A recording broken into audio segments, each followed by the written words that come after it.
gramos por kilogramo al día en 3 tomas, vía oral durante 10 días.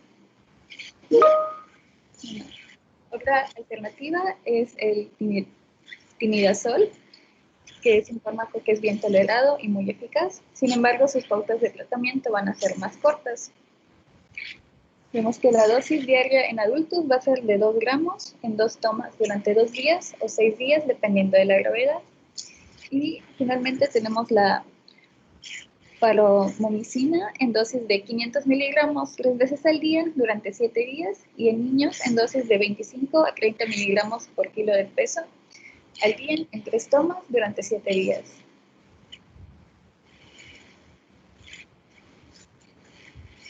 Y bueno, en un artículo leí que se recomienda que tras el metronidazol se siga el tratamiento con el furrato de diloxanida y se debe hacer un examen de heces 2 semanas después, solo para confirmar que el paciente está curado. Siguiente. A ver, entonces, una pregunta. ¿Para qué es entonces el furrato de diloxanida? ¿Y para qué el examen en heces, con el examen de heces se verifica si está curado del absceso hepático o qué condición? Pues no mencionaba más el artículo, aunque pues sí me llamó la atención porque pues al principio menciona que solo en 1/3 de los pacientes pues están presentes en las heces. Así que... A ver, entonces, ¿quién nos dio la clase anterior, la de amibiasis intestinal? Yo, doctor Francisco Velasco. A ver, Francisco, estas 2 preguntas. ¿Para qué el furrato de diloxanida después del metronidazol? ¿Y a qué se refiere cuando dice que hay que hacer un copro para ver si está curado? Pues el furrato, para empezar, se usará para eliminar todo lo que esté en la luz intestinal. Perfecto. Así, o sea, lo que va a evitar eso es que siga contagiando a otras personas y además una reinfección. Entonces, el problema aquí, bueno, el asunto aquí es que el metronidazol no es quisticida. No, es solo de trofosforitos. Sí, solo actúa contra los trofosforitos. Por lo tanto, cuando se termine el tratamiento con metronidazol, hay que erradicar a la amiba, a los quistes de amiba, porque podría volver a recrudecerse la enfermedad intestinal, no la hepática. ¿De acuerdo? Entonces lo que se está pretendiendo aquí es que si se curó el absceso, lo que sigue es erradicar totalmente a la amiba, dando un quisticida, y los copros son para verificar la erradicación de la amiba en el colon. No está ligada a curación hepática, porque el problema hepático puede seguir. ¿De acuerdo? Entonces, aquí el tratamiento completo implica las 2 cosas, pero de la amibiasis intestinal. Y mientras haya amibiasis intestinal, pues sigue habiendo latente el riesgo de amibiasis extraintestinal. Entonces, por eso, después del metronidazol, hay que dar un quisticida. En este caso, donde usted consultó, pues pone el furrato de diloxanida. Cuando vimos el tema de amibiasis intestinal, nos mostraron que hay varias opciones quisticidas. Adelante. Bueno, adelante yo, permítame. Ok, doctor. Ahí está. Y bueno, finalmente hay unas medidas de prevención que serían evitar la contaminación fecal de agua y alimentos, también limpiar las verduras con jabón y sumergirlas en ácido acético o vinagre durante 15 minutos para erradicar las formas del quiste, evitar el consumo de alimentos o fruta que no estén desinfectados debidamente, una adecuada higiene de manos y también la educación pública y del paciente en cuanto a medidas sanitarias y de higiene personal, incluyendo pues, el lavado de manos y la higiene en el manejo y la preparación de alimentos. Bueno, entonces la prevención que nos está señalando acá es la prevención de la amibiasis intestinal, como ya nos había dicho Francisco en la clase anterior. Pero sí o sí, el evitar una amibiasis intestinal, desde luego, elimina toda la posibilidad de una amibiasis extraintestinal. porque siempre el punto de partida será el colon. Y al no haber posibilidades de infección en colon, pues no hay posibilidades de infección extraintestinal, excepto en la piel, que el factor de riesgo pudiera ser otro, ¿no? Que sería el contacto con el trofozoito por alguna práctica sexual, por ejemplo, ¿no? Ahí sí ya no, ya estas medidas pues no serían las que servirían para esa forma clínica. Adelante. Adelante yo. Aquí estoy. Bueno, esa es la historia natural de la enfermedad. Yo creo que cada quien la puede ver por su cuenta a manera de repaso. Bien, ¿alguna pregunta o duda respecto al absceso hepático mediano? Sí, doctor, yo tengo una pregunta. ¿Hay manera de como intentar prevenir o profilaxis del absceso hepático ya que o sea, cuando se sabe que hay una infección por amebiasis? Bueno, la manera de evitar que no haya una amibiasis extraintestinal es darle el tratamiento oportuno a la amibiasis intestinal. No hay otra manera. Si yo le doy tratamiento oportuno a la amibiasis intestinal, pues estoy evitando cualquier otra forma de extraintestinal, ¿sí? Porque cuando le das el tratamiento para alguna forma intestinal, pues dicho sea de paso, si ya la tuviera en otro lugar, pues también funciona el tratamiento, porque es exactamente el mismo. El de elección sigue siendo el metronidazol, salvo excepciones, como nos dijeron en la embarazada, pero aún ahí hay que ver el riesgo-beneficio cuando la embarazada tiene un absceso hepático amibiano, ¿no? Si las opciones con las que se cuentan pues no son las mejores, pues ni modo, se correrá el riesgo de los problemas teratogénicos del metronidazol. Entonces, regresando, la manera de evitar las formas extraintestinales pues es dándole el tratamiento a la forma intestinal. Y si no tienes ninguna forma clínica intestinal y tienes quistes de amiba y eres un personal de alto riesgo, pues dándole quisticidas para evitar inclusive alguna forma intestinal. Por ejemplo, si tienes quistes en el colon y eres alcohólico o eres un inmunosuprimido o tienes alguna enfermedad hepática preexistente, pues aunque no tengas clínicamente alguna forma intestinal de amibiasis, pues hay que darle un quisticida para erradicar a la amiba del tubo digestivo, ¿no? Entonces, esa es la manera de evitar las formas extraintestinales. ¿Quedó clara la pregunta? ¿Se aclaró? Sí, doctor, gracias. ¿Alguien más? Muy bien. Entonces vamos a seguir con los dos temas que están a continuación. Voy a quitar acá y voy a dejar de compartir mi pantalla.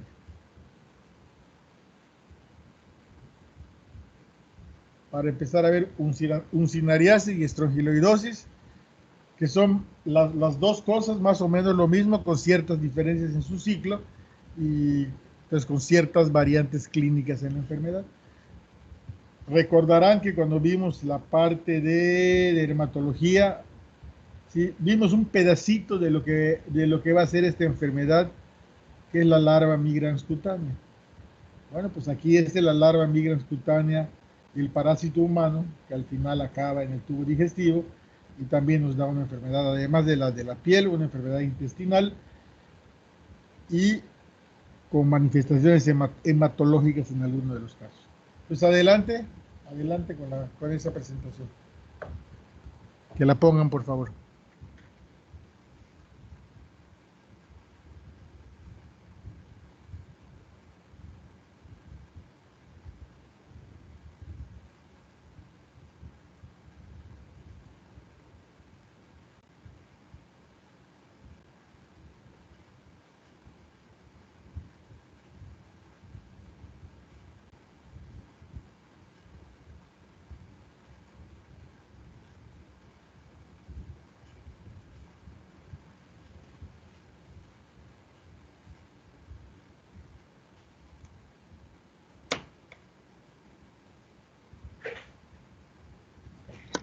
¿Qué pasó?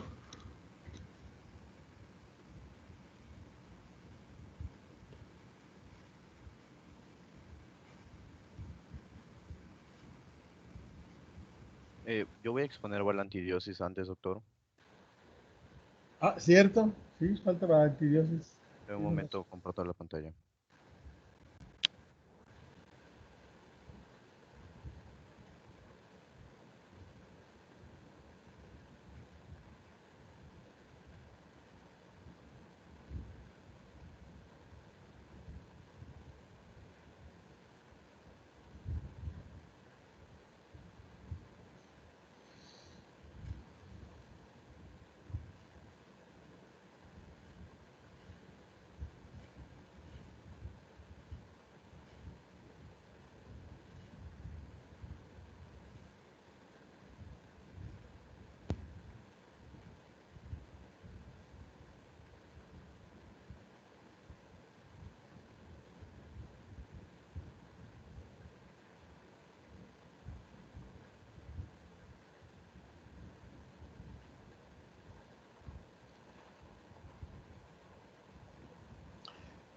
Muy bien, nada más como preámbulo a esta enfermedad, que ya empezamos a ver las diapositivas, ¿sí?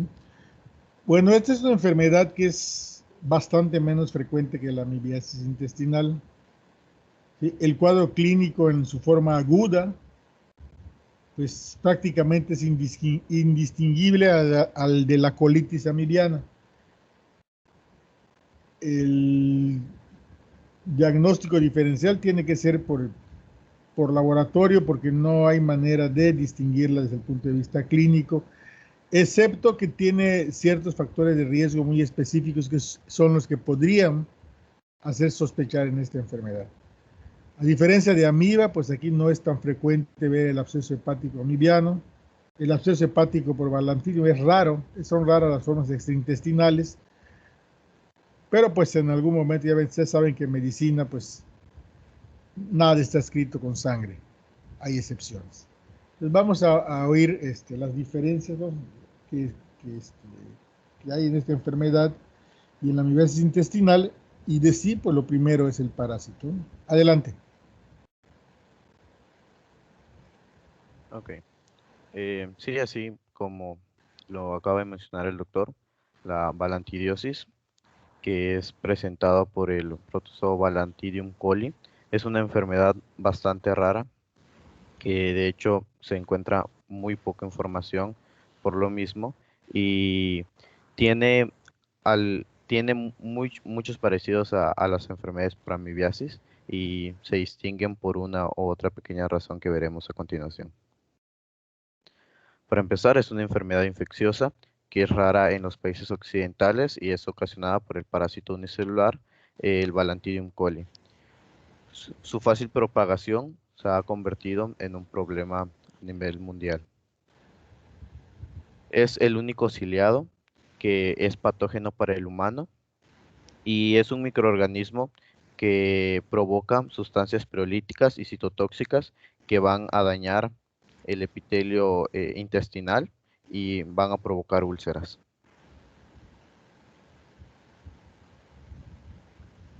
Igual tiene dos etapas, una de quiste y una de trofozoito.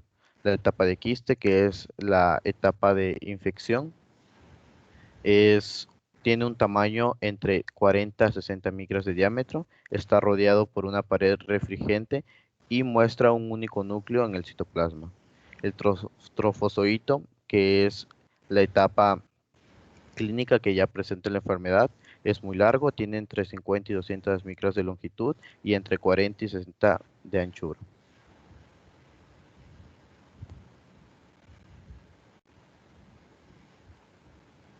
Su ciclo biológico es...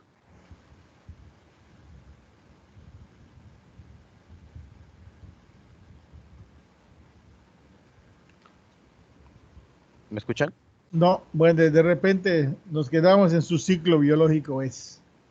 Ah, ok.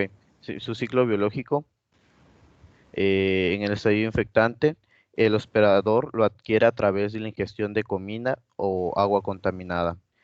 Algunos trofozoitos van a invadir la pared del colon y va a presentar la enfermedad, puede ser expulsado después por las heces y esto puede dar un ciclo recursivo a esta enfermedad. Em, el hospedador primario de esta enfermedad es el cerdo. Entonces van a haber factores de riesgos asociados a esta enfermedad, como lo pueden ser personas que mantienen contacto con, con los cerdos, por ejemplo, ganaderos o personas que preparan alimentos a partir de este animal. Se puede encontrar en otras especies, las que están en la imagen. Eh, esto es importante porque en ocasiones puede haber casos en personas que no consumen cerdo, por ejemplo, en los países islámicos que este animal está prohibido, se han encontrado pequeños casos debido al consumo o a la interacción con los animales que están acá y puede provocar también la enfermedad, aunque obviamente son casos más aislados en comparación a los que son derivados del cerdo.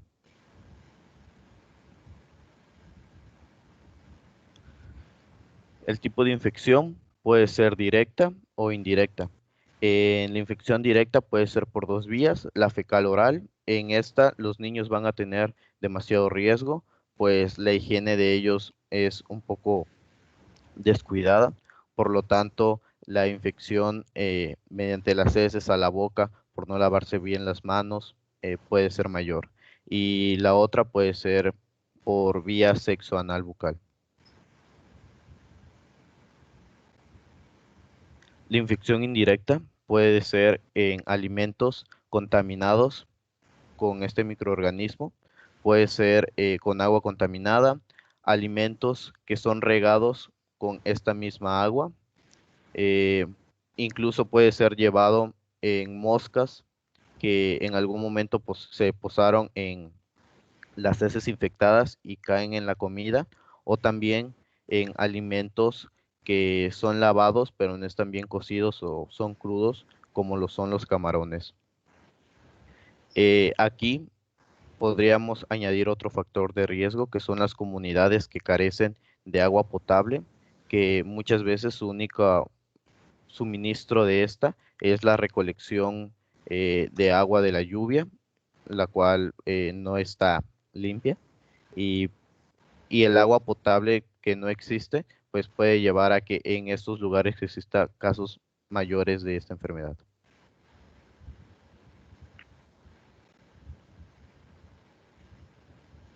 En su epidemiología, como lo había mencionado antes el doctor, su prevalencia es muy escasa, es de 0.02 a 1% y no es un microorganismo muy patógeno.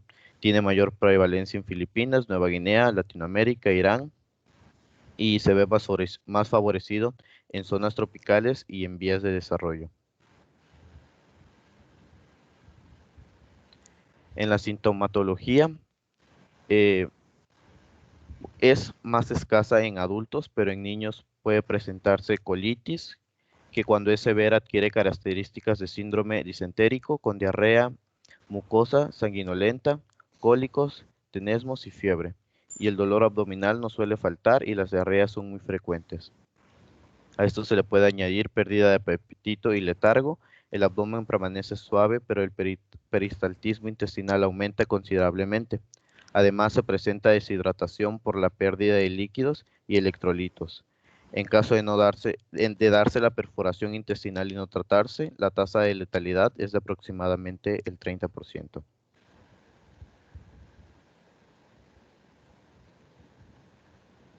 El diagnóstico, ya que la sintomatología y muchos signos y síntomas son muy parecidos a otras enfermedades, el único diagnóstico va a ser mediante un coproparasitoscópico, y depende de encontrar los trofozoitos en las materias fecales diarreicas recientemente emitidas, ello mediante examen directo en fresco con solución salina isotónica y observación al microscopio. Y otro método diagnóstico para reforzar es una colonoscopía que permite ver las ulceraciones cónicas.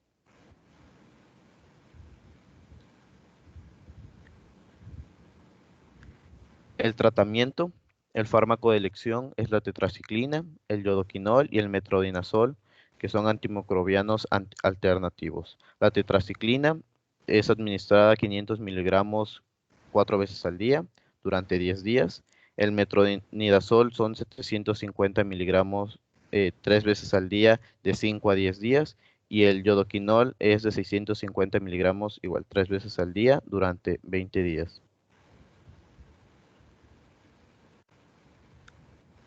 Y la prevención para esta enfermedad, pues principalmente es educar a la población sobre las medidas de higiene, el aseo personal, la manipulación de alimentos, la eliminación de heces de forma sanitaria, el control de los sistemas de abastecimiento público de agua contra la contaminación y aplicar medidas pertinentes para evitar el desarrollo de la infección porcina y el riesgo de contaminación con sus heces.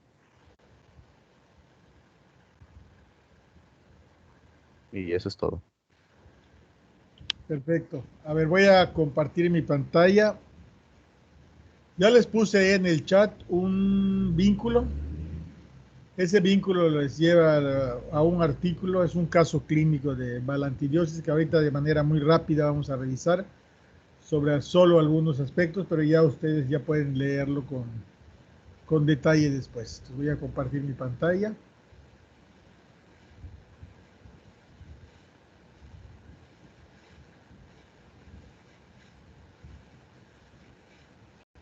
A ver, Carlos, me dice si ya están viendo el artículo. Sí, doctor, ya saben. Sí. Muy bien, entonces voy a subir un poquito. Este es un artículo, creo que es una revista peruana. ¿Sí? Sí, así es de la Sociedad de Gastroenterología de Perú. ¿Sí? Entonces aquí están reportando el caso. Y bueno, hacen una revisión de la literatura, pero nos dicen básicamente lo que nos acaba de decir Carlos, ¿sí? En esta revisión de la literatura. Y aquí lo importante es que vean este caso clínico, que se sale un poquito del común denominador, pero también puede haber esta forma clínica. Entonces aquí el caso clínico es de un varón de 72 años que tenía 3 meses de enfermedad. ¿Sí? Una cosa que se sale del común denominador de lo que podría ser una amibiasis intestinal. Y esos 3 meses de enfermedad era una enfermedad abdominal que se caracterizaba por deposiciones, diarrea, dolor abdominal, náusea y vómitos intermitentes, ¿sí? De contenido alimentario. Y para el momento en el que el paciente consulta, ¿sí? Las evacuaciones que presenta son líquidas con moco, pero se puede recabar el antecedente de que un mes antes del ingreso, pues las evacuaciones eran con moco y sangre. Este cuadro clínico que tenía el paciente inició con un síndrome disentérico, después desapareció la sangre y solo permanecieron las molestias abdominales, las evacuaciones líquidas y con mucho moco. Y otra cosa que llamaba la atención es que el paciente, pues, durante los 3 meses de haber tenido diarrea, pues ya había perdido aproximadamente 20 kilogramos. Con esa pérdida de peso y la edad del paciente, pues seguramente los autores pensaron en que el paciente podía tener un cáncer, ¿no? Aunque dicho sea de paso, cualquiera que tenga 3 meses de diarrea seguramente va a perder pues esos 20 kilos, si es que no más, dependiendo de la intensidad de la diarrea. Pero dada la edad del paciente, pues seguramente entre otras cosas podrían haber pensado que podría tener cáncer o alguna enfermedad colónica inflamatoria, y lo que hicieron estas gentes, ¿sí? Antes de hacer cualquier otra cosa, ¿sí? Le dieron tratamiento con un antibiótico, le dieron metronidazol, le dieron hidrocortisona y le dieron mesalazina. Por sospecha de una colitis inflamatoria, pues no infecciosa. Aunque dicho sea de paso, le dieron para todo, ¿no? Y lo que dice aquí es que mejoraron parcialmente sus síntomas. Pero como verán, pues no le dieron, bueno, sí le dieron un tratamiento que puede ser útil para la infección. No es el de elección son las tetraciclinas, pero el metronidazol puede ser útil. Lo que no nos dicen aquí es cuánto se lo dieron y cuánto se adhirió al tratamiento, ¿sí? Y aparentemente mejoró, pero seguramente al suspender el tratamiento, el paciente empeora, se recrudece la enfermedad, reinicia con síntomas y esto lo lleva al hospital. Y en el hospital, pues como no mejoró, como volvió a tener un cuadro clínico, optan por hacerle, además de estudios de laboratorio, una colonoscopia, ¿sí? Y en la colonoscopia lo que observan son múltiples úlceras aftoides pequeñas a nivel de sigmoides y úlceras profundas con borde edematoso. Y aquí es en este estudio donde identificaron los trofozoitos de Balantidium coli. Aquí está. Y con eso se confirmó el diagnóstico. Pues lamentablemente, a pesar de que se confirmó el diagnóstico, pues el paciente, dada su edad, dado el tiempo que había estado enfermo, ¿sí?, pues acaba finalmente falleciendo por complicaciones relacionadas a la colitis por Balantidium coli. Entonces, aquí tenemos la imagen de la colonoscopía, donde vemos una imagen muy similar a la que se puede ver en una amibiasis intestinal.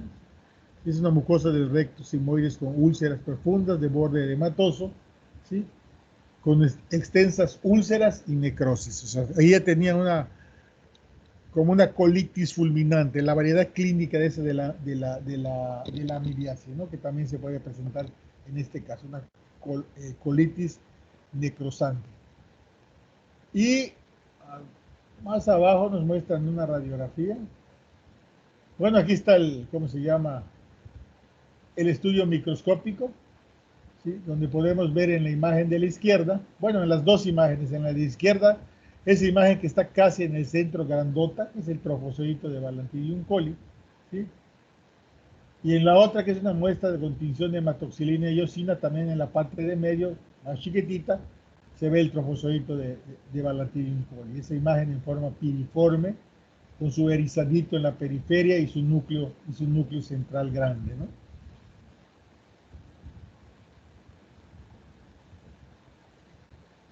Y aquí, pues lo que estamos viendo es qué fue lo que mató al paciente, ¿no?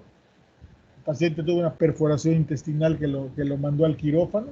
Del lado izquierdo está la imagen radiológica y lo que ustedes podrán ver es que por debajo de los hemidiafragmas, ¿sí?, aquí hay una burbuja de aire que separa el hemidiafragma, ¿sí?, de la imagen hepática. Todo esto es aire libre en el peritoneo, igual que aquí, miren. Como el paciente al estar en posición vertical, el aire sube y la podemos ver las dos burbujas que están fuera de los intestinos, ¿no? Este paciente pues murió de complicaciones quirúrgicas de la balantidiasis. Este artículo pues ya lo tienen allá para que con detalle lo puedan leer y puedan revisar pues qué es lo que dicen estos señores en la discusión respecto al tratamiento, ¿no? Bien, ¿alguna pregunta, duda o comentario respecto a esto?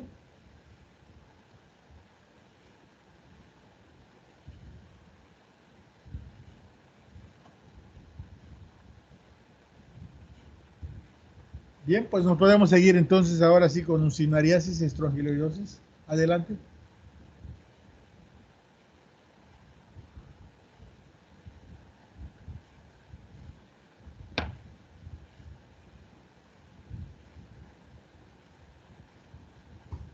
Buenos días, disculpe doctor. Primero se presenta el de Uncinariasis. ascariasis o después de esos.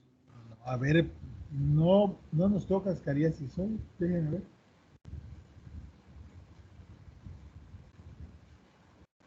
A ver, déjame ver. Sí, sí nos toca ascariasis hoy. Sí, vamos a ver ascariasis. Sí lo preparaste, ¿verdad? Sí, sí lo preparé. Adelante. Ok.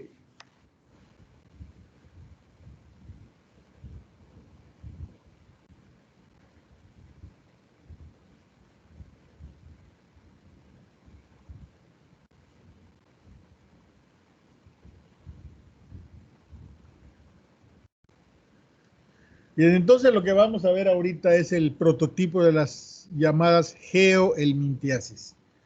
¿Sí? ¿Por qué se llaman geohelminthiasis? Porque algunos parásitos, los que están llamados así, geohelminthiasis, requieren en su ciclo vital de un tiempo en la Tierra en condiciones especiales. Sin ese tiempo en la Tierra en condiciones especiales, pues el ciclo no se completaría. ¿Sí? Entonces la Tierra funciona como una especie de intermediario, y eso es muy importante porque una manera de cortar la cadena del ciclo vital del parásito, pues es quitarla del elemento. Por ejemplo, aquí en esta ciudad donde está, en el centro, donde prácticamente ya no hay tierra, pues sería imposible que Ascaris lumbricoide complete su ciclo, ¿no? Entonces, vamos a ver esta que es el prototipo. Hay otras más que seguramente cuando sigamos viendo más adelante las infecciones por gusanos redondos, ¿sí? Vamos a ver que existen otras, que también son unas geohelminthiasis. Y la otra situación aquí es que este es un parásito que también tiene un ciclo interno, como los otros dos que vamos a ver, ¿sí? Y que al tener un ciclo interno, pues antes de tener una manifestación abdominal, nos podrían dar manifestaciones pulmonares básicamente, ¿no? Entonces, adelante, adelante. Sí se está viendo, ¿verdad? Sí, sí se está viendo. Okay. Bueno, vamos a hablar de ascariasis. Primero vamos a definir que esto es una helminthiasis, porque es ocasionada por miltos o gusanos. Estos son organismos multicelulares con órganos diferenciados y no se van a multiplicar dentro del organismo humano, sino que fuera de este, en el medio ambiente. Va a existir una etapa de maduración que es necesaria fuera del hombre, y en este tipo de parásitos va a haber una fase extraintestinal de trascendencia patológica. Bueno, en los helminthiasis van a haber de dos tipos, ocasionadas por nematodos y por sesos. En el caso de los nematodos es donde vamos a encontrar a nuestro parásito, el Ascaris lumbricoides. Estos van a ser gusanos con sexos separados y sin segmentaciones que pertenecen al filum Nematelmintes o gusanos redondos.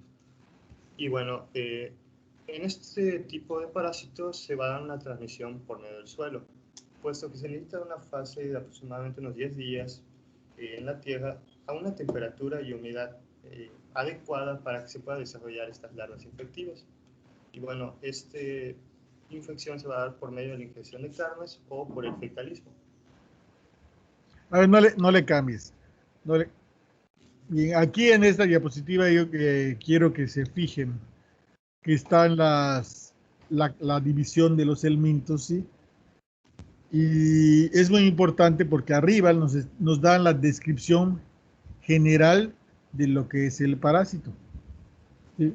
En el caso de los nemátodos, todos son gusanos con sexo separado, no tienen segmentación, ¿sí? Y ahí nos dicen a qué filum pertenecen. Y al ser gusanos con sexos separados, pues su ciclo vital tiene ciertas características. Y allá en la imagen que tienen arriba y a la derecha, ¿sí? Tienen pues los tres de los que siempre hablamos, ¿sí? Ascaris, tricocéfalos y Yoshibus, ¿no? Y luego abajo, ¿sí? Tenemos a los gusanos planos que son segmentados, ¿sí? Que no tienen sexos separados, ¿sí? Y de las cuales vamos a ver las teniasis, ¿sí? Después de que veamos a los gusanos redondos. Pues adelante, síguete con ascariasis. Bueno, la ascariasis es, como ya dije, ocasionada por el Ascaris lumbricoides. Este es un nemátodo grande, cilíndrico y de color blanco o rosado nacarado. Van a haber dos sexos, el macho va a medir aproximadamente unos 15 a 20 centímetros y la hembra de unos 35 a 40 centímetros. Acá podemos ver una imagen donde es bastante evidente que la hembra tiene una mayor longitud que el macho. Bueno, en las parasitosis muy intensas, cuando el hospedador alberga muchísimas o varias centenas de ascaris, estos van a ser de un tamaño un poco más pequeño, aproximadamente unos 10 a 12 centímetros, y van a tener unos extremos aguzados. el macho va a tener una parte posterior enrollada hacia la cara ventral, mientras que la hembra va a tener una forma recta, que de igual manera se puede ver en la imagen. Acá está el macho como termina de manera enrollada, en el caso de la hembra termina completamente de manera recta. Bueno, el ciclo biológico es directo y el único hospedador va a ser el hombre. Y el hábitat que generalmente en cual se va a encontrar el Ascaris va a ser el intestino delgado, pero se caracteriza este tipo de parásitos por ser muy erráticos. ¿Alguno de ustedes, perdón, déjame de interrumpirte tantito, ¿alguno de ustedes ha visto alguna vez una lombriz intestinal? No. ¿No? Ya no lo ven. ¿No? Tal vez el que vive en un pueblo, sí, es posible que los conozca. Pero yo me acuerdo que en mi época, sí, limpios y sucios, esto dicho de manera no correcta, ¿no? Limpios y sucios, ¿no? Teníamos lombrices. En mi época de chamaco, ya hace muchos años, era muy común que llegasen a las escuelas primarias las brigadas de médicos y paramédicos a desparasitar a los niños. Y también era muy común que al día siguiente nos estemos contando tú cuántas pasaste, ¿no? Era bastante común. Y en esa época había por allá un anuncio en la radio de Piperawit, era piperacina. No existían los antiparasitarios modernos que tenemos ahora y usaban la piperacina de una manera pues indiscriminada. Y era muy común que muchos de los que éramos desparasitados en la escuela, por lo menos echábamos una, ¿sí? Y al día siguiente nos contábamos. A mí me tocó hacer mi servicio social en 1983 en Canacín, muy pegadito aquí a Mérida, que es una zona pues, donde ustedes ya saben, se vende comida, ¿no? Es una zona donde es un mercado pegado a Mérida. Pues durante ese año que estuve en Canacín, me tocó ver infinidad de niños con ascariasis y teníamos también infinidad de niños con lo que en ese entonces pensábamos que todos eran cuadros asmáticos. Quién sabe cuántos se nos pasaron y en realidad eran neumonías intersticiales por migración de Ascaris lumbricoide, ¿no? Pues ahora cada vez se ve menos. En mi época ya de residente de pediatría, vi varios casos de oclusiones intestinales por Ascaris. Pero ya cuando regresé a ejercer aquí en la T1, pues prácticamente en 15 años que estuve ya, antes de jubilarme en el hospital, pues ya no volví a ver ningún caso de oclusión intestinal por Ascaris. O sea que el cambio en las condiciones sanitarias, por lo menos aquí en la ciudad, ha hecho que bueno, y además la plancha de cemento que le tenemos puesto aquí a la ciudad, pues ha hecho que la enfermedad pues haya disminuido notablemente, por lo menos aquí en la ciudad, ¿no? Síguele. Bueno, las hembras fecundadas van a poner aproximadamente unos 200.000 huevos por día, lo que va a dar una idea de la carga parasitaria que va a contaminar el medio ambiente. Estos huevos van a tener un tamaño aproximado de unos 45 a 75 centímetros por 40 centímetros de ancho y van a salir al exterior junto con las heces. En este caso, estos huevos aún no van a estar embrionados. Se necesita que en el medio ambiente se den ciertas condiciones adecuadas de temperatura, humedad, la calidad del suelo y la sombra para que en un promedio de 3 a 4 semanas se desarrolle dentro del interior del huevo una larva que se va a transformar posteriormente en una larva 2 y así va a ir madurando poco a poco. Pero todo esto va a ocurrir en el medio ambiente. Y en la imagen podemos ver un huevo de Ascaris lumbricoides donde aún no está embrionado. En el centro, a la izquierda va a estar el huevo embrionado y a la derecha un huevo que no va a ser fértil. A ver, regrésate tantito para preguntarte nada más, a ver si nos puedes adelantar algo.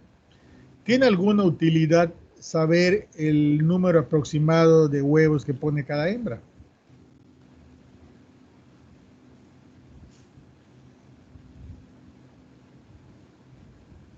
Bueno, ahí lo dice, ¿no? Ahí lo dice, ahí dice cuál es la utilidad, ¿no? Pero ¿cómo haríamos eso? ¿Cómo podríamos saber la carga parasitaria? ¿Qué haríamos? Dice, es para saber la carga parasitaria, para poder estimar cuántas hembras están ovando, ¿no? Ahí adentro. Sería un No podemos decir cuántas. ¿Qué haríamos? Un coproparasitoscopio. Pero ¿qué tendría ese coproparasitoscópico de especial? ¿Sería Bueno, qué? sería un cultivo. No, estás bien con No. bueno, te voy a ayudar. Sí, sí. Sí, sería un coproparasitoscopio. Ajá. Y hay dos tipos de parasitoscópicos respecto al número de parásitos o de huevos que vemos, ¿no? Que Sí. son los cualitativos y los cuantitativos. ¿Sí? Con los cualitativos establecemos el diagnóstico, pero no nos dice más. Con los cuantitativos podemos contar el número de huevos por gramo de heces. Y haciendo operaciones, ¿sí? Estimando el número de huevos por gramo de heces y sabiendo que una hembra pone en promedio 200,000 huevos al día, pues podemos estimar cuántas hembras adultas están ahí poniendo huevos. Y nos da una idea aproximada de qué tan parasitado está el paciente, ¿no? También se puede usar como un índice de pobreza. En algunos lugares se hacen los estudios en los niños y mientras más pobre sea el lugar, pues más huevos ponen en materia fecal, o sea, están más parasitados, ¿no? Para fines de tratamiento, pues no tiene mucha utilidad. Es suficiente con que nos digan si tiene huevecillos de Ascaris, estén o no fecundados, ya con eso se establece el diagnóstico y con eso le daríamos el tratamiento. Síguele. Bien. Bueno, la epidemiología. Este tipo de helmintiasis es la más frecuente a nivel mundial. Se encuentra especialmente en África, Latinoamérica y Asia y se va a distribuir en zonas tropicales y templadas, sobre todo en el medio rural, con condiciones socioeconómicas e higiénicas muy deficientes. Se puede presentar a cualquier edad, pero es más común en los niños, puesto que estos tienen mayor contacto con la tierra y el medio ambiente. Y esta va a infectar de manera directa la tierra o los vegetales regados con aguas negras o alimentos, y esto se va a llevar a la boca. Y así es como el parásito va a infectar el organismo. En el caso del Ascaris va a tener una alta prevalencia para provocar problemas de desnutrición y anemia. Y bueno, acá tenemos dos cuadros, uno que habla de manera general a nivel mundial cómo ha ido cambiando la prevalencia alrededor de los años. Se tiene que para el 1947 había alrededor de unos 650 millones con una prevalencia del 31%. Para el año 1997 este ya se había vuelto el doble con 1.273.000. Pero vemos que para el 2010 hay una baja de este número de personas que padecen esta enfermedad, llegando a aproximadamente una prevalencia del 15%.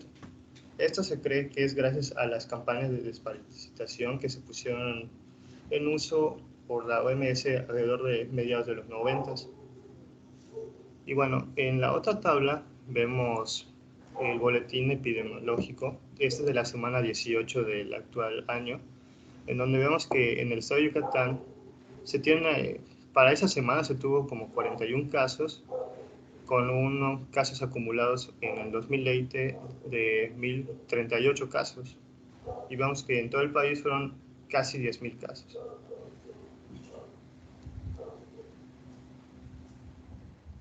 La etiopatogenia. Este parásito va a habitar generalmente en el intestino delgado. Acá es donde se van a poner los huevecillos. Los huevecillos se van a eliminar por medio de las heces y estos van a caer en el medio ambiente. En el medio ambiente, como mencioné anteriormente, va a haber una etapa de maduración. En el caso de los huevecillos, este va a ser la etapa diagnóstica. Posteriormente, mientras se va madurando alrededor de 3 a 4 semanas, van a llegar a la maduración de una larva 3 y esta es la etapa en donde generalmente se van a ingerir estos huevos. Una vez que entran al organismo, van a habitar en el intestino delgado, pero estos huevos van a salir y va a salir el ascaris. Y bueno, esto va a penetrar la pared intestinal, migrando por las venas hepáticas, llegando hasta el corazón derecho, y del corazón derecho va a llegar al pulmón. Van a atravesar espacios alveolares y va a haber una muda aproximadamente unas 2 veces. Una vez que llega al espacio alveolar, va a atravesar a lo que es el árbol bronquial y va a ascender hasta donde es la laringe y faringe. Cuando llega a la faringe, generalmente se vuelven a deglutir, y aquí es cuando vuelve a regresar al intestino delgado, y es donde ya se considera que este parásito es adulto y puede causar la infección o la infestación. Y bueno, el ciclo vital se completa en aproximadamente unos 2 a 3 meses, y estos parásitos viven aproximadamente entre 1 y 2 años. A ver, no le cambies. Yo quiero reforzar algunas cosas importantes que dijiste. Y ahí, bueno, del lado derecho de la figura, arriba del lado derecho, tenemos el número 1, que es donde el ciclo, donde el ciclo vital empieza, que es en la fecundación de las hembras, y luego en el paso 2, en la expulsión de los huevecillos, que pueden ser embrionados o no embrionados. El huevo no embrionado, pues es inviable, y el otro es el que evoluciona. Y lo que quiero que noten es que tanto en la figura 1 como en la figura 2 pues hay un microscopio. Eso quiere decir que el diagnóstico lo podemos hacer al observar el parásito si lo expulsa, al observar fragmentos del parásito, eso es macroscópicamente, ¿no? A simple vista, o la observación bajo microscopio de los huevos. Existe otra manera, la observación de las larvas, cuando por alguna razón tomamos esputo o hacemos una endoscopía buscando otras cosas, también es posible que obtengamos larvas que están pasando de la fase pulmonar a la fase intestinal. Entonces, la observación del parásito, sus fragmentos, o los huevos, o las larvas, dependiendo de dónde las tomemos, pues sería la manera en que haríamos el diagnóstico de una manera más fácil. Hay otras formas de diagnóstico, seguramente nos lo van a decir más adelante. Y el otro punto importante que cabe la pena señalar es que cuando vimos amibiasis y balantidiasis, vimos que podría haber un ciclo directo, ano, mano, boca. O sea, que el quiste sale, me la contamina las manos y puede regresar al tubo digestivo. En este caso no es factible, porque como les dije al principio, esta es una geolimitasis y necesita alrededor de un mes en tierra húmeda y caliente para que ese huevo fertilizado evolucione hasta de la parte 2 hasta la parte 3, ¿sí? De huevo fertilizado a huevo embrionado. Y eso solo sí sucede en la tierra. De otra manera, no se completaría el ciclo. Y el otro punto, ¿sí?, que es importante recordar y señalar, es que este parásito tiene una migración tisular, como lo marca la parte central de la imagen, ahí en el número 6. Y durante esa migración tisular, pues causa inflamación alveolar e intersticial. Y si la parasitosis es mucha y hay mucha migración, pues puede dar un cuadro clínico aparatoso, que puede ser como de neumonía o como de asma, ¿sí? O puede ser simple y sencillamente como un catarro y no distinguirlo desde el punto de vista clínico, a menos que hagamos algún estudio de laboratorio. Entonces, esos son los puntos más importantes del ciclo vital, que además explican el cuadro clínico de la enfermedad, ¿sí? Y además explican cómo podemos hacer el diagnóstico de ella. Adelante. Bueno, este parásito se puede transmitir por medio de los niños pequeños que defecan de manera indiscriminada en las cercanías del hogar y que llevan los huevecillos infecciosos en las manos durante que juegan con la tierra o en el medio ambiente. De igual manera se puede infectar por medio de la geofagia, que es el hábito de comer tierra, y esto puede ocasionar cargas masivas de gusanos al organismo. De igual manera puede ser por medio de ingesta de verduras crudas procedentes de cultivos abonados con excretas humanas que estén contaminadas con ascaris, aguas contaminadas. En el caso de climas secos y ventosos, puede que los huevecillos sean transportados por medio del aire y sean inhalados y deglutidos posteriormente. O en el caso de las regiones tropicales, toda la población puede verse afectada, pero algunos individuos pueden estar predispuestos a sufrir estas infestaciones de manera más intensa. En el caso de los climas templados, los grupos familiares con infección aislada son un poco más comunes. Bueno, ahora el cuadro clínico. Generalmente, esta enfermedad no es sintomática, al menos que la infestación sea de una carga parasitaria bastante alta. Y bueno, durante la fase pulmonar, la migración de la larva entre unos 9 a 12 días después de que se metió al organismo puede producir ciertos signos o síntomas que son proporcionales de acuerdo a la carga parasitaria que se tenga. Esto puede ir una tos espasmódica, una hemoptisis con un patrón radiológico importante. Esto es ocasionado por las hemorragias de acuerdo a la destrucción que se da por la migración de este parásito. Puede haber una desaturación de oxígeno con una posterior cianosis. Puede haber igual un esputo sanguinolento. Puede ocasionar fiebre o puede ocasionar, como anteriormente dijo, de esos signos de neumonía eosinófila llamado síndrome de Leffler, en donde se pueden ver infiltrados redondos o ovalados de unos milímetros hasta varios centímetros de diámetro. Acá en la imagen radiológica se puede ver el infiltrado en el pulmón derecho. Y acá puede verse la hemorragia que está dentro del pulmón.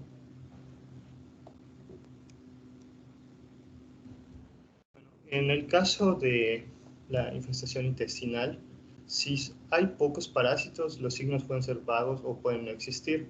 Estos pueden ir desde un dolor abdominal, diarrea, anorexia, o igual pueden salir los ascaris por medio de la boca, nariz o oído. En caso de que la carga parasitaria sea alta, puede ocasionar dolor, distensión abdominal, como vemos en esta imagen, náusea, vómito, disminución de los movimientos peristálticos, esto por la oclusión del tubo digestivo por la alta carga de estos parásitos, e incluso puede haber mala absorción de grasas, proteínas, carbohidratos y vitaminas, lo que puede llevar a una desnutrición y un retraso del crecimiento en el caso de los niños. Bueno, y esto puede llevar a complicaciones como una obstrucción intestinal, obstrucción de los conductos biliares o pancreáticos, invasión del parénquima hepático, que ocasiona un absceso, puede haber perforación intestinal, o puede haber una peritonitis o la generación de ciertos granulomas. Ahora el diagnóstico. Bueno, el examen más común es el coproparasitoscopio, en donde se van a encontrar huevecillos en las heces. El método más empleado para coproparasitoscopio es la concentración de flotación de Faust, en donde una cierta parte del material fecal va a ser puesto en un cultivo en donde el líquido va a hacer que floten esos huevecillos y se van a observar por medio del microscopio. De igual manera, la eosinofilia es un dato importante para el diagnóstico de parasitosis intestinales que tienen una fase extraintestinal y se pueden observar también larvas o eosinófilos en el esputo. De igual manera, la radiografía simple puede llegar a ser bastante importante porque puede mostrar masas de gusanos en las heces intestinales, como se puede ver en esta imagen. Acá vemos el estómago y podemos ver el ascaris. De igual manera puede haber presencia de gusanos adultos en la región pancreatobiliar y esto se va a detectar por medio de una ecografía o una congiopatografía retrógrada endoscópica. Este es el caso de un coproparasitoscopio y acá podemos ver la eosinofilia con una larva de ascaris. Bueno, el tratamiento.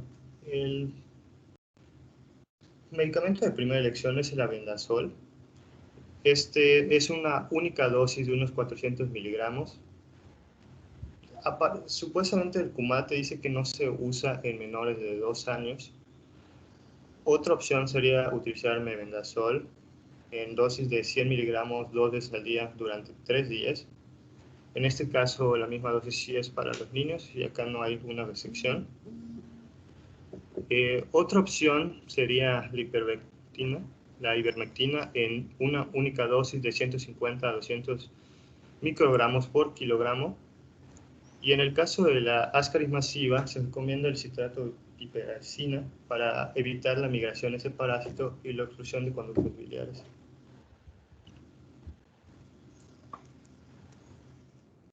Y bueno, ya para finalizar la prevención, para evitar que se contagien las personas, se recomienda lavarse las manos. Déjame te detengo un ratito. Regresa ahí al, ¿cómo se llama? Al tratamiento. Muy bien. Aquí estamos viendo y lo vamos a seguir y lo vamos a ver cuando veamos otras parasitosis por gusanos redondos, que desde hace muchos años el tratamiento de elección pues es el albendazol. Antes era el mebendazol. ¿Cuál sería la ventaja entre el albendazol y el mebendazol? Pues es el número de dosis, ¿no? Y el número de días que se dé el tratamiento. Pero digamos que la eficacia de ambos, tanto albendazol como el mebendazol, pues es el mismo. Porque entonces, ¿por qué optamos por el albendazol? Pues optamos por el albendazol porque es más fácil. Es una dosis única en el caso de esta parasitosis. Y quizá valga la pena repetir el tratamiento varias semanas después, porque es posible que las larvas que están migrando pues no sean eliminadas con una dosis única de albendazol. Entonces habría que repetir el tratamiento para evitar que lo que está migrando regrese al tubo, cuando regrese al tubo digestivo, se le recibe el tratamiento, ¿no? Luego las otras dos opciones, creo que el pamoate pirantel todavía existe en el mercado y no estoy muy seguro si la piperacina sigue en el mercado, pero la piperacina era el tratamiento de elección antes de la aparición del albendazol y del mebendazol. Como ustedes verán, ahí dice que en el caso de infecciones masivas por Ascaris lumbricoides, se prefiere dar el tratamiento con piperacina, ¿sí?, que con albendazol. ¿Por qué sería esto? Pues porque tanto el albendazol como el mebendazol lo que hacen es depletar de carbohidratos al parásito y prácticamente lo matan de hambre, ¿sí? Entonces, antes de morir el parásito, pues tiene un periodo de excitabilidad, pues tiene hambre, se está moviendo, ¿sí? Y es ahí cuando, si la parasitosis es masiva, se pueden hacer bolas, amarrarse bolas de parásitos y causar alguna complicación.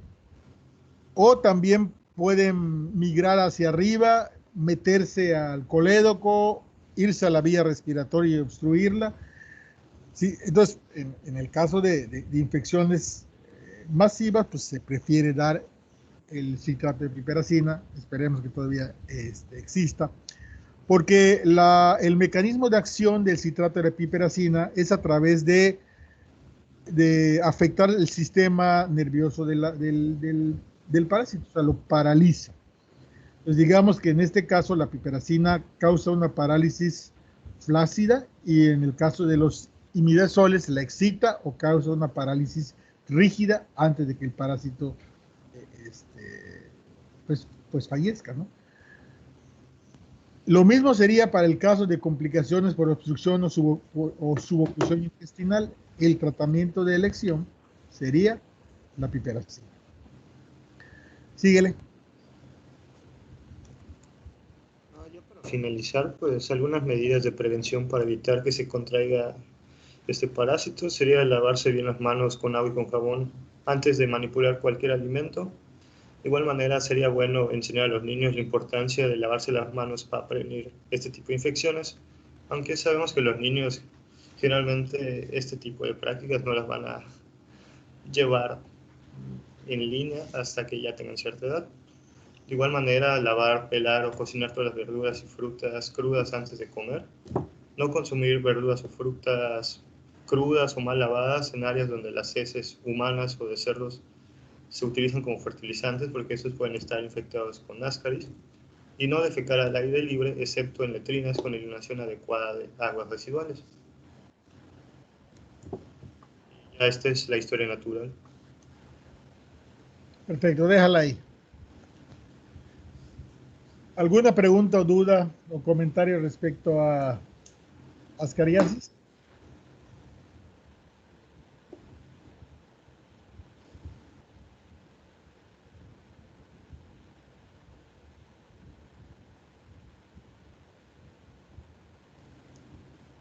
Pues espero que se esté quedando, porque ya está próximo el examen. A ver, ya les puse ahí en el chat 2 vínculos. Vamos a revisar vamos a revisarlos rápidamente.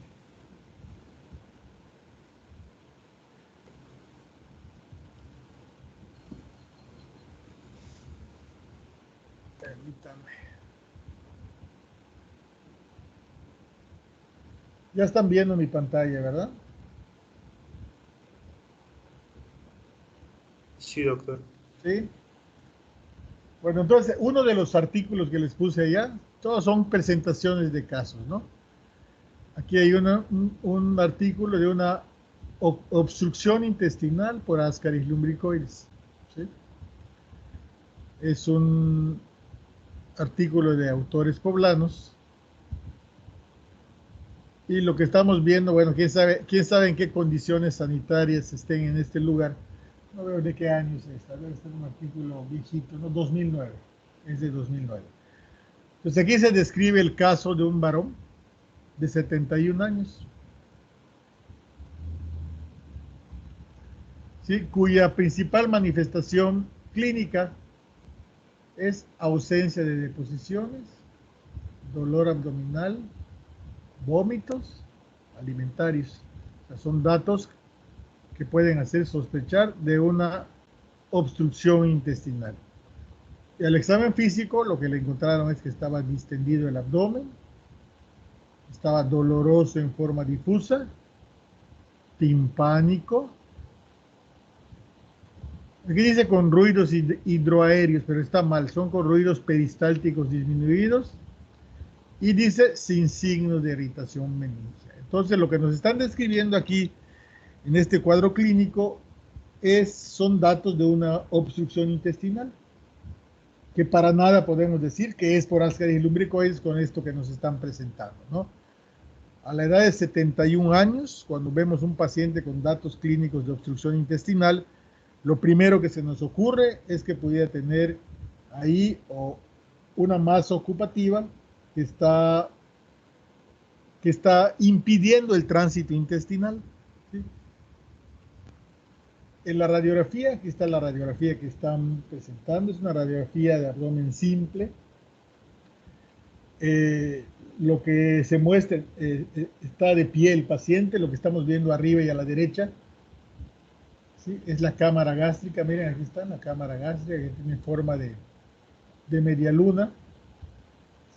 Y estamos viendo que en la parte inferior del abdomen, pues no hay gas, prácticamente, ¿sí? Solo algunos niveles hidroaéreos acá, miren que hay uno.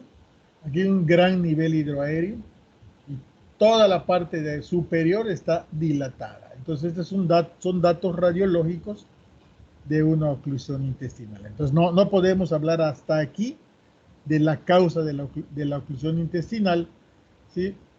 Pues porque ninguna de las dos cosas que hemos visto, tanto en la clínica como en la radiología, hay ninguna evidencia de ascariasis. Es posible, en muchos de los casos, cuando vemos esto, cuando palpamos el abdomen, podemos tocar la madeja de ascaris apelotonados, ¿no? Y eso pues ya nos da una idea, aunque lo que estamos sintiendo es una masa tumoral, ¿no? Y en la siguiente imagen, ¿sí?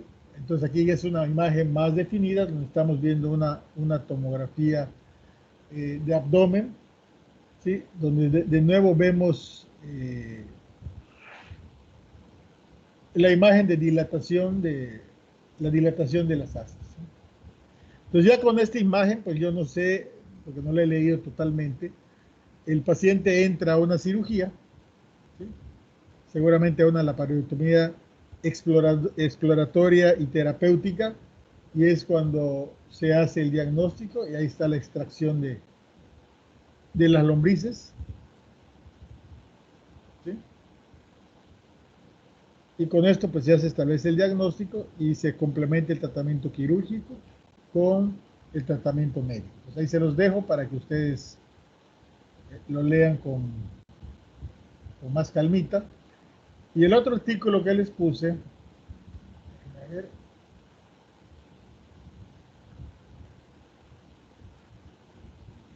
es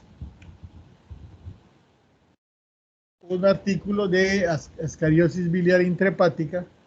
¿Sí? Esto ya no lo vamos a leer con más detalle. Nos describen el caso y luego pues hablan del cuadro clínico, un niño de 2 años y 10 meses. Y nos dicen cómo hicieron el diagnóstico, esa es una ultrasonografía. Y nos hablan de cómo hicieron el diagnóstico y cómo concluye el caso. Eso ya se los dejo para que ustedes solitos lo vayan leyendo, ¿no?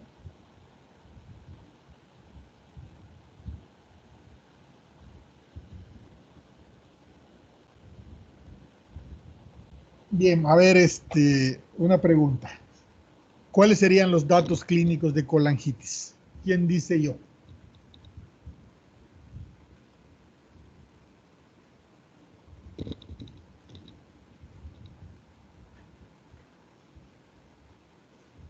¿Ari? ¿Atala? Están muy calladitos. Yo. Atala, antes de que nos diga los datos clínicos, ¿qué es una colangitis?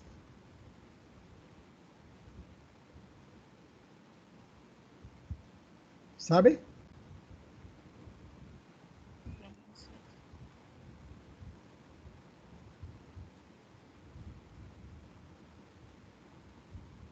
No le oigo a Atala.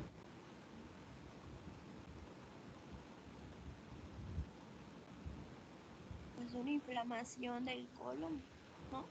No, súbele un poquito su volumen. Pues que el colon esté inflamado, ¿no?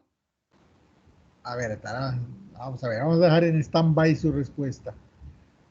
Vamos a ir a Iván. ¿Qué es una colangitis, Iván?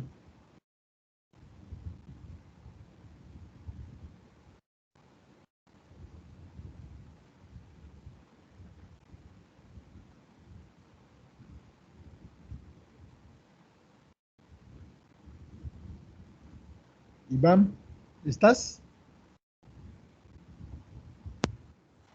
Sí, doctor, aquí estoy. ¿Qué es una colangitis? Infección de... No, no es infección. Chale. Bueno, inflamación. De conductos biliares, ¿no?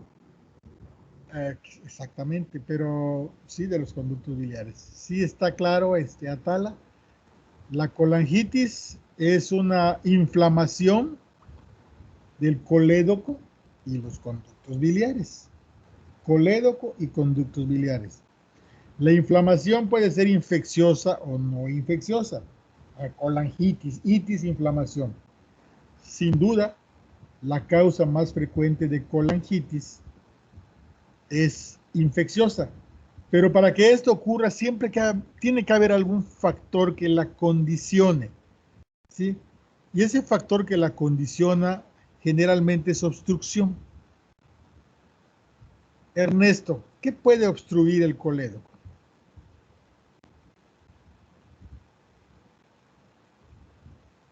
¿Cuál es la causa más frecuente en Mérida y probablemente en el mundo de la obstrucción del colédoco?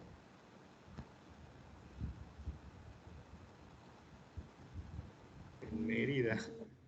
En Mérida, en Canacín, en Tizimín, probablemente en cualquier parte de la República Mexicana, pero más aquí con nosotros, como somos panucheros, a nosotros nos pasa mucho, pero seguramente en el mundo, seguramente la misma causa que ahorita nos vas a decir.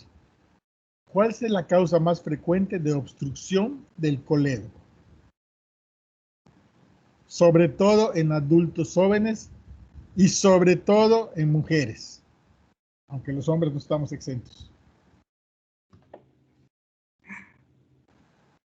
¿Quién dice yo? A ver, Carlos. Cálculo biliar. A ver, ¿quién más tenía levantado la mano ahí abajito de Carlos?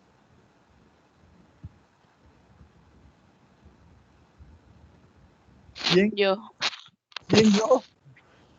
Paula. ¿Qué nos iba a decir, Paula? Yo iba a decir litiasis, pero ya lo estoy dudando. Así Perfecto. que probablemente sean parásitos. No, litiasis. Litiasis. La litiasis vesicular es una enfermedad muy frecuente en México, muy frecuente en Yucatán. ¿Sí? Y la migración de los cálculos desde la vesícula hacia el cístico y al colédoco, pues son lo que causan la obstrucción. ¿Sí? Entonces, la litiasis vesicular es la principal causa de obstrucción de los conductos biliares, y la obstrucción al flujo de la bilis condiciona el rebose de la bilis, el aumento de la presión, la inflamación, el sobrecrecimiento bacteriano, y nos causa la enfermedad que se llama colangitis. O sea, pero pues no, la litiasis, aunque es la más frecuente, pues existen otras. ¿Sí? Iván, dime otras dos causas de obstrucción de los conductos biliares.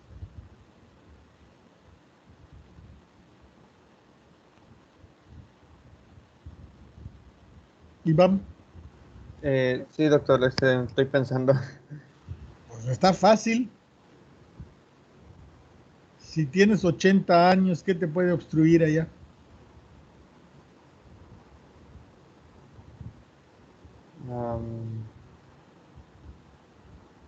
¿Qué cosas pueden obstruir el intestino o todos los tubos que tenemos allá cuando ya estamos viejos? ¿La cariasis? Pues la ascariasis es una si tiene una migración errática, como el artículo que les acabo de poner. Pero más frecuente que la ascariasis, los tumores. Ni iba a decir cáncer. Los tumores. Muy bien. Entonces, ¿cuáles serían los datos de colangitis? Si ya hablamos que una de las situaciones no obligada, pero casi obligada, es la obstrucción al flujo de la bilis. Sí, pues, Julio Gerardo, ¿cuáles serían los datos de colangitis?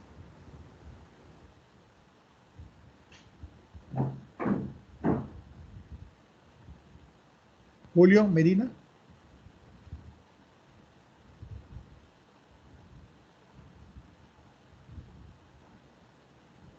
¿Sí estás, Julio? Disculpe, ¿cuál fue la pregunta? ¿Cuáles serían los datos clínicos de colangitis? ¿Sí? Se conoce como una triada que A ahorita ver, no recuerdo el nombre. ¿cuál es? Fiebre, Fiebre. abdominal e ictericia. Exactamente. Y puede irle acompañando otras cosas. Entonces, el detalle o las diferencias pueden ser dependientes de la causa. Pero si yo tengo una persona con fiebre, dolor abdominal e ictericia, una de las posibilidades es colangitis. La otra, pues puede ser hepatitis, o puede ser absceso hepático amibiano, o puede ser absceso hepático piógeno, o puede ser un tumor, o sea, muchas cosas. ¿Sí? Por eso cuando tenemos un paciente tenemos que hacerle estudios. Acompañando a los datos clínicos vamos a tener leucocitosis con neutrofilia, aumento de las aminotransferasas, aumento de la bilirrubina directa, ¿sí? Que van acompañando a la colangitis. En este caso, el que está aquí, ¿sí? Tenemos a un niño de 2 años, 10 meses. ¿Sí? En un niño de 2 años y 10 meses, pues es infrecuente tener una litiasis vesicular, es infrecuente tener un tumor abdominal. Y cuando tenemos un paciente de esta edad con colangitis, o pensamos en una obstrucción parasitaria, o pensamos en una malformación. ¿Sí? Entonces, lean este artículo, por favor, porque Les da aquí los datos clínicos de la colangitis y les dicen cómo llegaron al diagnóstico, que desde luego aquí la sospecha clínica, el ultrasonido y la endoscopía son la clave fundamental para el diagnóstico de una colangitis por una migración de Ascaris lumbricoides. Bien, vamos a preguntarle a Frida. Frida, ¿qué es el síndrome de Loeffler? Ahí lo voy a poner yo aquí en internet para que nos vayamos allá.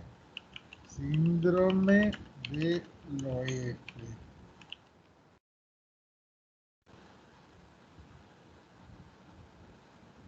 ¿Qué es, Frida, el síndrome de Loeffler? La verdad desconozco, doctor. A ver, el que nos dio el tema, ¿qué es el síndrome de Loeffler? Bueno, yo cuando expuse el tema de larva migrans, pues ya les había comentado sobre el síndrome de Loeffler, que era, pues, básicamente infiltrados pulmonares transitorios que tenían eosinofilia periférica y pues se daba por distintos parásitos que migraban hacia los pulmones y causaban pues un cuadro pulmonar. En este caso, ¿puede haber un síndrome de Loeffler?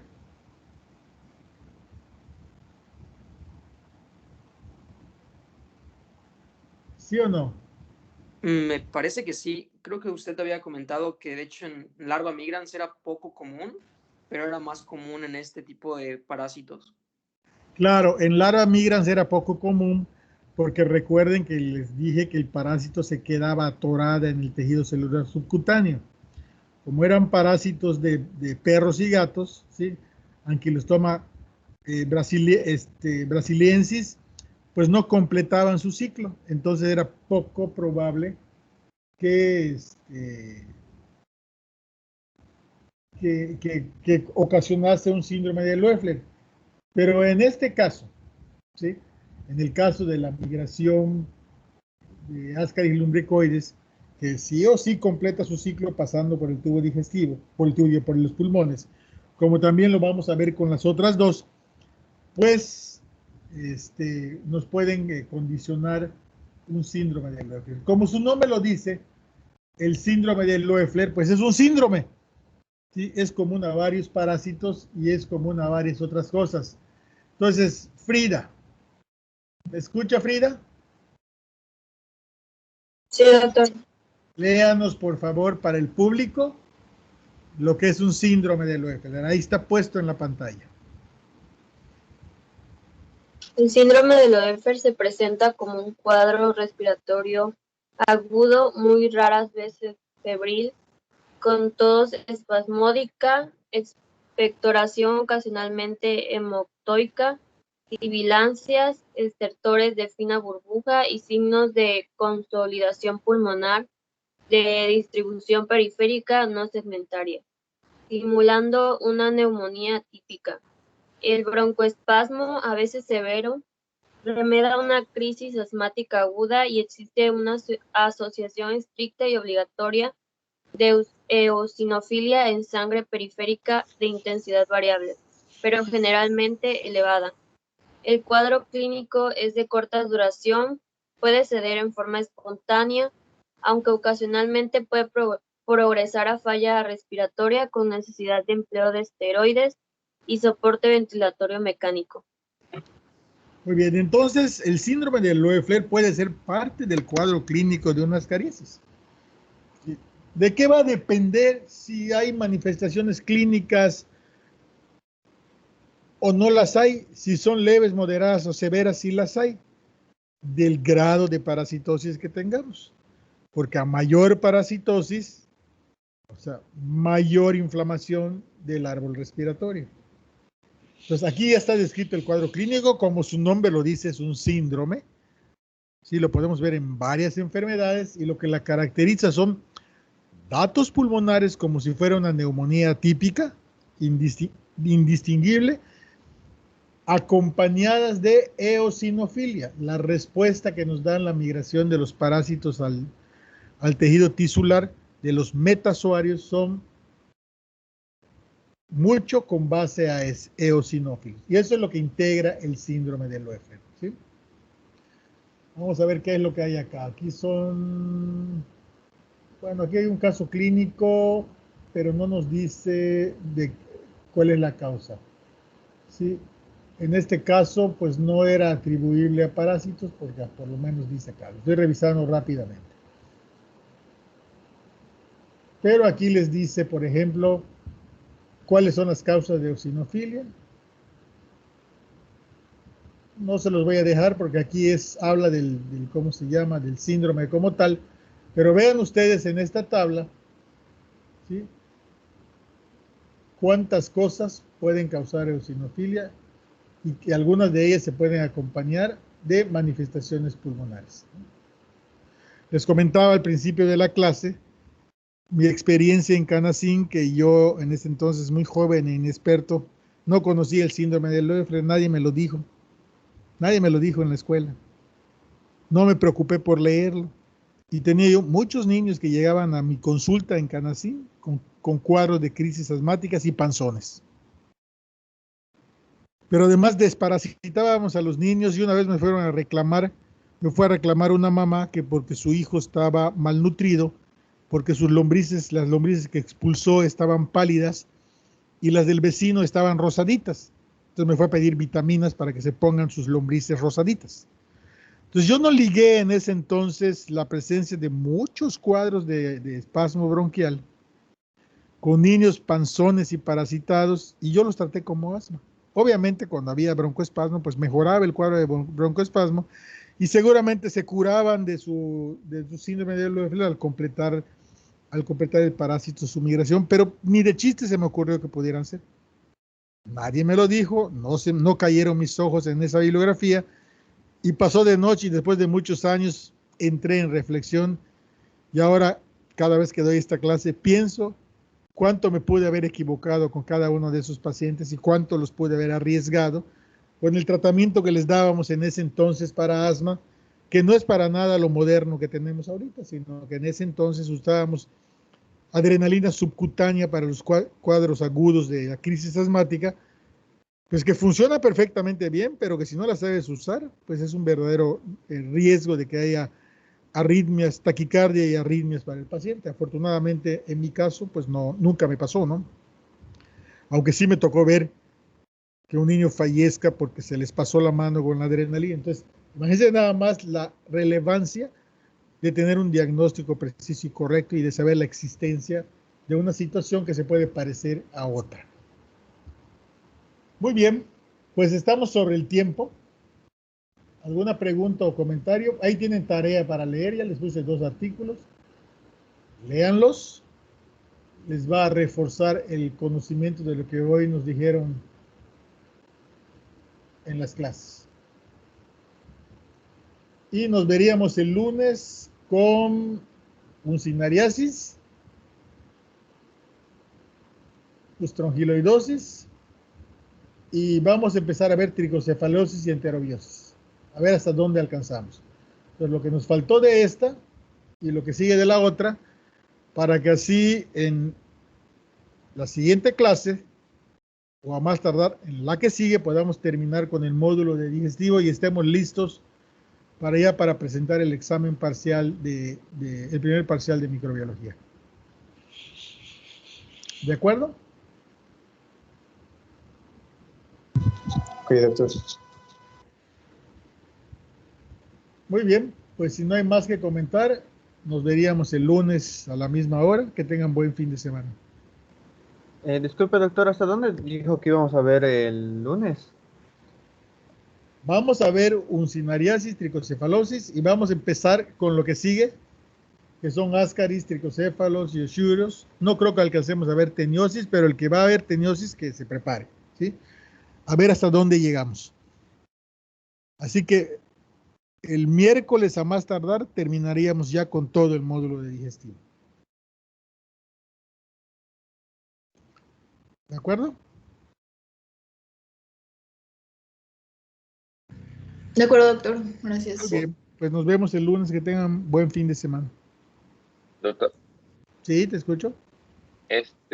después de terminar el módulo, vamos a continuar con el siguiente módulo, las presentaciones. Sí, tenemos que seguir. No podemos detenernos porque nos queda prácticamente un mes de clases. Sí, acuérdense que el siguiente examen sería en julio, la segunda semana de julio. Entonces no nos podemos detener lamentablemente porque estamos sobre el tiempo. Sí, tenemos que seguir. Por eso les decía que era muy importante que estos temas los estudien a fondo para que no tengan que regresar a repasarlos.